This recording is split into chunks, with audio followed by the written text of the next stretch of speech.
بچوں کے لیے کہانیاں اور ناول لکھنے والے ایک برطانوی لکھاری ولیم مین کی ایک انگریزی نظم کا اردو ترجمہ۔ عنوان ہے رتوں کی گڑیا۔ رتوں کی گڑیا اسے اٹھا رکھو، اس کا دور گزر گیا اور اس کی جگہ کسی متبادل نے لے لی، اسے نام دیا گیا اور بھلا دیا گیا، اس سے کھیلا گیا اور پرے رکھ دیا گیا، گزری ہوئی اور متروک ہوئی اس گڑیا کی داستان کہیں رکھ دو جو اس کے مومی چہرے پر رقم ہوئی، اسے رکھ دو اس رتوں کی گڑیا کو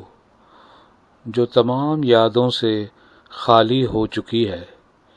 ایک پرشور اور جیوٹ زندگی کے گزر جانے پہ۔ اب نہ دہرائیں گے ہم وہ سب باتیں نام دی گئیں اور بھلائی جا چکیں، اب وقت نہیں کہ یاد کریں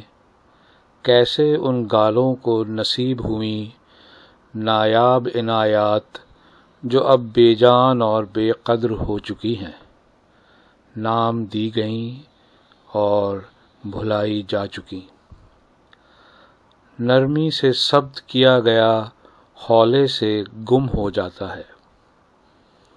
نرمی سے ثبت کیا گیا ہولے سے گم ہو جاتا ہے، گزر جاتا ہے اور